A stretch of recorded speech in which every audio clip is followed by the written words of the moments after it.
امام اعظم ابو حنیفہ رحمۃ اللہ تعالی علیہ کپڑے کے بڑے تاجر تھے.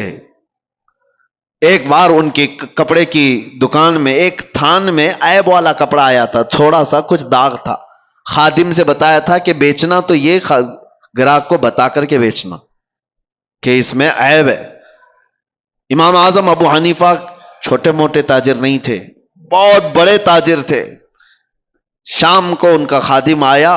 اس دن جانتے ہو تقریباً 4 لاکھ درہم کی تجارت ہوئی تھی.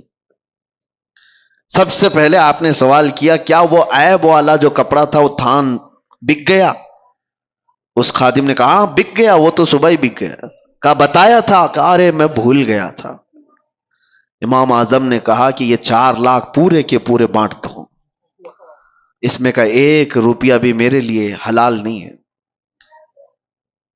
میرے عزیزو، یہ ائمہ اعظام تھے جنہوں نے شک والی چیز کو بھی اپنے گھر آنے نہیں دیا.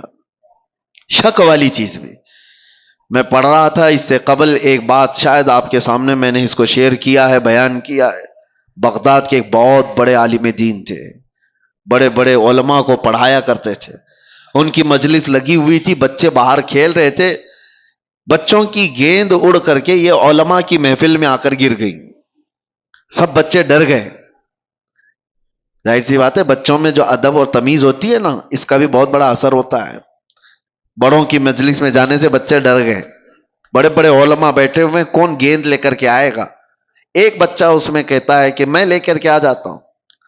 وہ بغیر خوف کیے ڈرے ہوئے سارے علماء کی گردنوں پر پھلانتے ہوئے ادھر ادھر پیر رکھتے ہوئے مجلس میں آیا اور بڑی بے حرمتی سے وہ گیند لے کر کے چلا گیا. وہ جو علماء کی مجلس تھی وہ چھوٹے عام لوگ نہیں تھے، وہ اولیاء وقت تھے. انہوں نے دیکھا اس بچے کو غور سے. وہ بچہ کوئی اور نہیں، جو استاد پڑھانے کے لیے بیٹھے ہوئے تھے ان کا ہی بیٹا تھا. جو سب سے بڑے عالم دین تھے ان کا بیٹا تھا.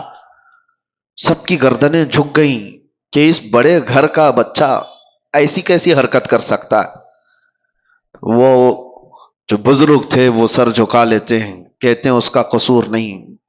بات در حقیقت یہ ہے کہ جب ہماری شادی ہوئی اور ہم گھر آئے تو ہم 3 دن سے فاقہ میں تھے، گھر میں کھانے کو کوئی چیز نہیں تھی.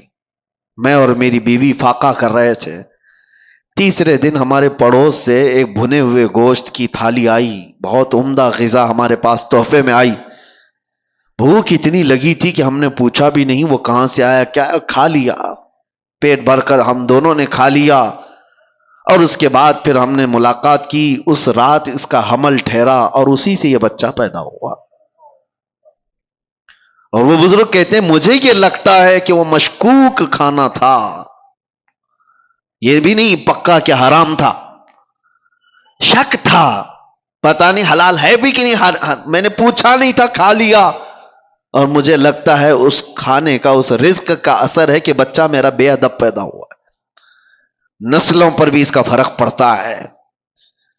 وہ اولاد جو آج بہن اور ماں میں فرق نہیں محسوس کر پا رہی ہے، تو آپ سوچو کہ کہیں یہ حلال ہے کہ نہیں ہے. یہ بچے حلال طریقے سے پیدا ہوئے ہیں کہ نہیں پیدا ہوئے.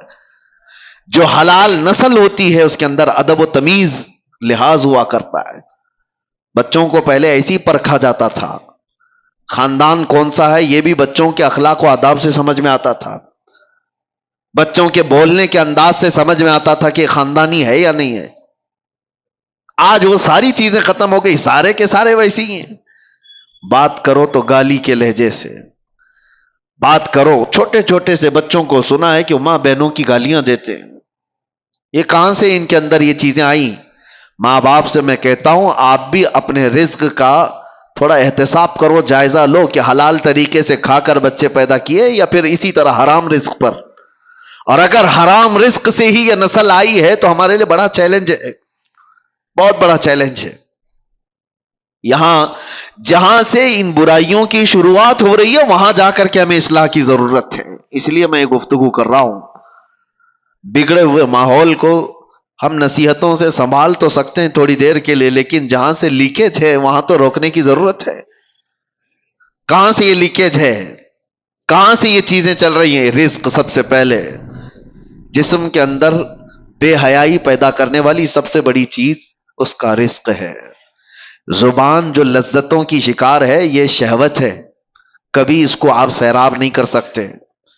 زبان جب کسی کی آزاد ہو جائے کھانے پینے میں تو سمجھ لو کہ اس کا شرمگاہ پر بھی کنٹرول ختم ہو جاتا ہے. اس کی اپنے شرمگاہ پر بھی اس کی حفاظت نہیں ہو پاتی. سب سے پہلے اپنے رزق پر کنٹرول رکھو، یہاں سے سارے معاملات بگڑتے ہیں. اور دوسری چیز بے حیائی کا سیلاب جو آیا، ایک تو رزق ہے، دوسرا مسئلہ ہے کہ زنا کے قریب لے جانے والے اسباب کیا ہیں. بندہ جو ہے، ایک فطری سی بات ہے کہ ہر مرد کو عورت کی طرف کھچاؤ رکھا گیا ہے، پیدائشی ہے. عورت کو مرد کی طرف کھچاؤ رکھا گیا ہے، پیدائشی ہے، فطرت ہے. سب انسانوں میں یہ چیز موجود ہے. لیکن اس فطرت سے بھی بڑھ کر کے آدمی کب آتا ہے؟ اپنی ماں سے اگر کوئی بدکاری کر لے، بہن سے کر لے، بیٹی سے کر لے، تو یہ فطرت سے بھی بڑھ کر کے آدمی نے کر لیا، انسانیت بھی بھلا دیا. یہ کب ہوتا ہے؟ جب زنا کو آدمی ہلکے میں محسوس کرنے لگ جائے کہ یہ کوئی چیز ہی نہیں ہے، کامن ہے، تو پھر اس کے سامنے ماں، بیٹی، بہن بھی کوئی چیز ہی نہیں رہتی. سب چیزیں کامن ہو جاتی ہیں، نارمل ہو جاتی ہیں.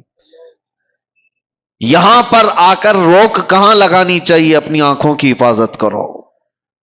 تمہاری آنکھیں جتنی آوارہ ہوں گی اتنا تمہارا جسم بدماش ہوتا چلا جائے گا.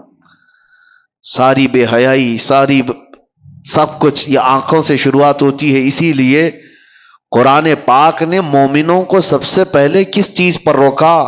رب تعالیٰ فرماتا ہے وَقُلْ لِلْمُؤْمِنِينَ يَغُضُّوا مِنْ أَبْصَارِهِمْ. اے محبوب، اے میرے رسول، ایمان والوں سے کہیں کہ وہ اپنی نظریں نیچی رکھیں.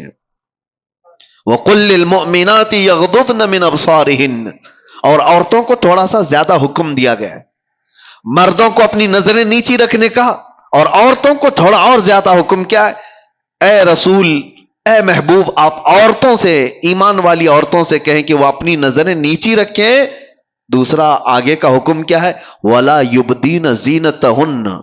اپنی زینت کو دوسروں کے سامنے ظاہر نہ کریں. جانتے ہیں آپ، عورت کو نرم لہجے میں بات کرنا بھی جائز نہیں. آپ سوچ رہے ہوں گے تعجب ہے یہ، اسلام تو سکھاتا ہے نرم لہجے میں بات کرنا. یہ اخلاق میں سے ہے کہ نہیں؟ اچھے نرم لہجے میں بات کرو کسی سے. لیکن عورت کو کہا گیا ہے نرم لہجے میں بات کرنا. وہاں تو شیطان آ جائے گا. مرد تو چاہتا ہی ہے کہ اس کی نرم گفتگو سنے. مرد کو شہوت اسی وقت بڑھتی ہے جب عورت کی وہ نسوانی آواز سنتا ہے. اس میں شہوت چھپی ہوئی ہے. عورت کو کہا گیا ہے کہ وہ نرم لہجے میں بات نہ کرے. عورتوں کو اس کا حکم کیوں دیا گیا؟ ہاں، کسی بھی اجنبی مرد سے عورت کو بات کرنے کی نوبت آ گئی تو وہ کڑک لہجے میں بات کرے، سخت لہجے میں ہی بات کرے، تاکہ وہ مرد تمہاری طرف یہ نہ سمجھے کہ یہ اشارے دے رہی ہے. نرم بات کرتے ہوئے مردوں کو تو یہی گمان ہونے لگ جاتا ہے کہ یہ مجھے راستہ دے رہی ہے، اشارہ دے رہی ہے. کڑک لہجے میں عورت بات کرے تاکہ اس کے وہم و گمان میں بھی بات نہ آئے. عورتوں کو یہ حکم دیا گیا کہ وہ اپنی زینت کا اظہار نہ کرے. زینت کا اظہار کس کو کہتے ہیں؟ یہ تو آج بولنا ہی مشکل ہو گیا ہے. اللہ کے نبی صلی اللہ تعالی علیہ وسلم نے ارشاد فرمایا اپنے صحابہ سے کہ ایک وقت ایسا آئے گا تم دیکھو گے عورتیں کپڑا پہن کر کے بھی ننگی ہوا کریں گی. حضور پاک صلی اللہ علیہ وسلم نے فرمایا ان پر اللہ کی لعنت اور سارے فرشتوں کی لعنت. میرے آقا فرماتے ہیں وہ کون سی عورتیں ہیں؟ تنگ و تاریک لباس پہننے والی، چست لباس پہننے والی، چپکا ہوا بدن سے جس سے اس کے سارے اعضاء ظاہر ہوتے ہوں، ایسا لباس پہننے والی. ان کے تو برقعے ہی کیسے ہو گئے؟ اب وہ تو زینت کے لیے ہو گئے.